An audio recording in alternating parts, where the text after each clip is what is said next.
नारनौल के बशीरपुर, घाटाशेर और तलोट क्षेत्र में निर्माणाधीन मल्टी लॉजिस्टिक हब में हुए कथित घोटालों को लेकर किसानों का धरना लगातार जारी है। धरना स्थल पर आसपास के गांव के किसान पहुंचकर आंदोलन को समर्थन दे रहे हैं।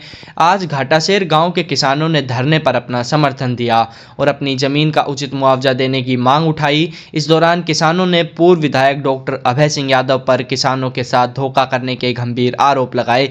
किसानों का कहना है कि उन्हें न तो जमीन का पूरा मुआवजा मिला और न ही मकानों के पैसों का भुगतान किया गया। किसानों ने आरोप लगाया कि पूर्व विधायक ने अपने करीबी लोगों की कुछ जमीन बिकवा दी, जबकि कुछ जमीन को जानबूझकर रुकवाकर कोर्ट में केस करवा दिया गया, जिससे इस लॉजिस्टिक हब निर्माण में देरी हो रही है। वहीं घाटाशेर गांव के लोगों का कहना है कि उनका पुराना रास्ता जो तलोट और बशीरपुर को जोड़ता था उसे भी बंद किया जा रहा है। इस रास्ते के बंद होने से ग्रामीणों को अब लगभग 30 किलोमीटर का अतिरिक्त सफर तय करना पड़ रहा है, जिससे उन्हें भारी परेशानी का सामना करना पड़ रहा है। ग्रामीणों ने प्रशासन से मांग की है कि रास्ते को दोबारा खोला जाए और किसानों को जल्द से जल्द उनका उचित मुआवजा दिया जाए, अन्यथा आंदोलन को और तेज किया जाएगा। आज घाटाशेर के लोगों ने आकर समर्थन दिया है। उनकी भारी समस्या थी, उन पे ऊपर दबाव बनाया जा रहा था, लेकिन अब दबाव धीरे धीरे हट गया है और वो आ गए हैं। हमारी मांग ये है कि डॉक्टर साहब ने 2 दिन पहले स्टेटमेंट दी है कि उस टाइम आपका भूमि अधिग्रहण बिल के तहत भी 30 लाख रुपए बन रहे थे। अगर 30 लाख रुपए बनते तो भूमि अधिग्रहण के तहत हमारी जमीन ले लेते। अगर बन रहे हैं तो लोग कोर्ट में क्यों गए? हाई कोर्ट में गए हैं तो उनकी याचिका एक्सेप्ट हुई है और 9 साल से केस चल रहा है। तो इसमें गड़बड़ी है, सीधी बात। वो अपनी घुमा फिरा के बात करें कि एसआईटी की जांच करा लो। एसआईटी की जांच में वो खुद ही फंस गए हैं कि 30 लाख रुपए 2013 के एक्ट के अनुसार बन रहे हैं, तो आज ये लॉजिस्टिक हब 9 साल से बना क्यों नहीं? इसका मेन कारण है कि इस लॉजिस्टिक हब को अटकाने में भी इसी का हाथ है, डॉक्टर साहब का ही हाथ है। उनके लोगों के आधी जमीन रखवा ली और आधी बिकवा दी और कोर्ट केस भी करवा दिए।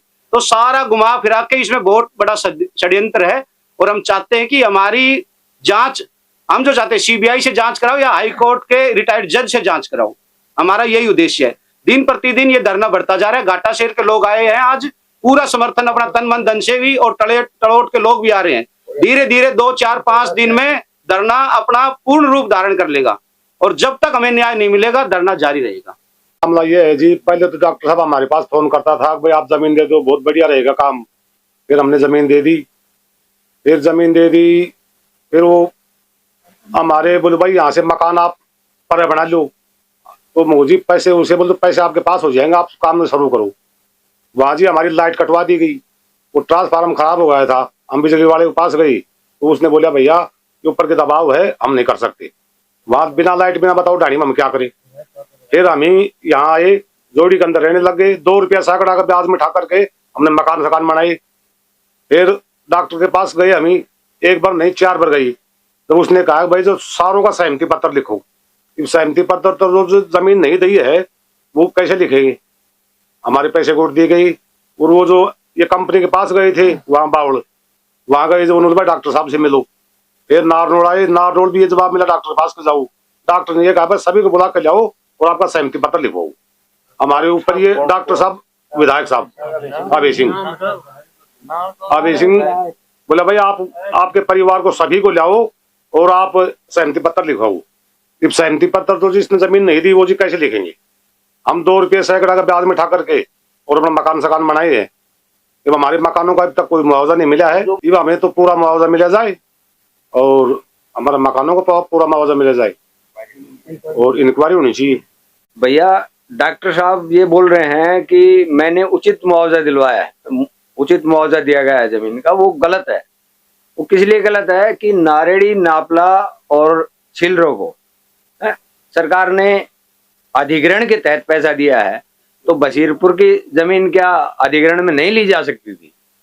तो डॉक्टर साहब को एमएलए बनाया गया था, प्रतिनिधि बनाया गया था, तो क्या इन लोगों ने वोट नहीं दिया क्या उनको, जो इन लोगों के साथ उन्होंने धोखा किया?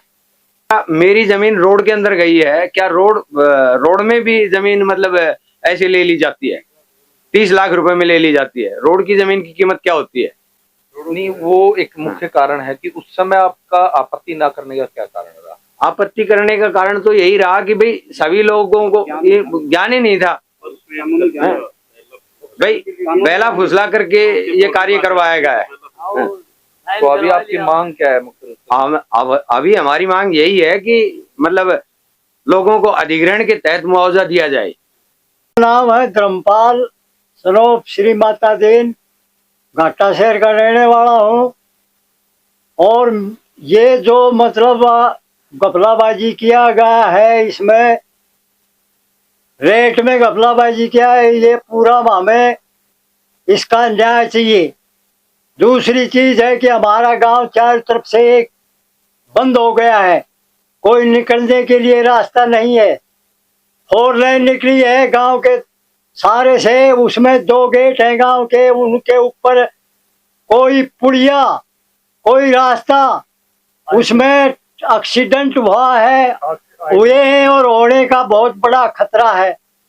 इसलिए हमें इस जमीन का मुआवजा के बारे में और रास्तों के बारे में और हमारा भाईचारा का टलोट वाला रास्ता के बारे में हमें सरकार से न्याय मिलनी चाहिए। हमारा यही है कि जब तक ये पूरी न्याय नहीं मिलेगी तब तक हमारी धरना और हमारा संघर्ष जारी रहेगा। भैया हम तो 16 तारीख से शुरू किया था, 26 तारीख होगी, 10 दिन से लगातार धरने पे है। और कल हमारे पास कोजावास गांव से भी आए थे, उनकी जमीन तो नहीं गई पर भाईचारे के हिसाब से वो हमें समर्थन देने के लिए आए थे कोजावास गांव से। आज ये घाटा शहर से आए हैं, अपने पंडित जी महाराज जी हैं, कुछ ये साहब लोग हैं, 10-20 आदमी वहाँ से भी आए हैं, तलौट से भी आए थे 5-7 आदमी। तो सभी ने समर्थन दिया है और कहा है कि भी आपकी जब तक मांग पूरी नहीं होती हम आपके साथ हैं। और हमारा संघर्ष तो किसी व्यक्ति विशेष से नहीं है, सरकार से निवेदन है कि हमें जो हमारा हक है वो दिया जाए, 13 के अनुसार जो हमारा मुआवजा बनता है वो हमें दिया जाए। हमारी सरकार से यही अपील। हमारी भयंकर समस्या है, हमारे रास्ते बंद कर दिए हैं, हमें जाने के लिए रास्ता चाहिए तलोट और बशीरपुर से। पर ये बना रहे हैं, रेलवे लाइन बना रहे हैं जी, हमारा तो तलोट और बशीरपुर से भाईचारा खत्म हो गया, हम किधर से जाएं। अब हमारे को तो 30 किलोमीटर की ओर पड़ती है जी, निजामपुर या सरेली से होकर जाने का रास्ता है, तलोट और बशीरपुर का रास्ता बंद हो गया। दर पीढ़ियों से हमारे यहाँ के रास्ते और भाईचारा था सारा खत्म होता जा रहा है, तो कृपा करके हमारे रास्ते खुलवाए जाएं, नहीं तो संघर्ष जारी रहे।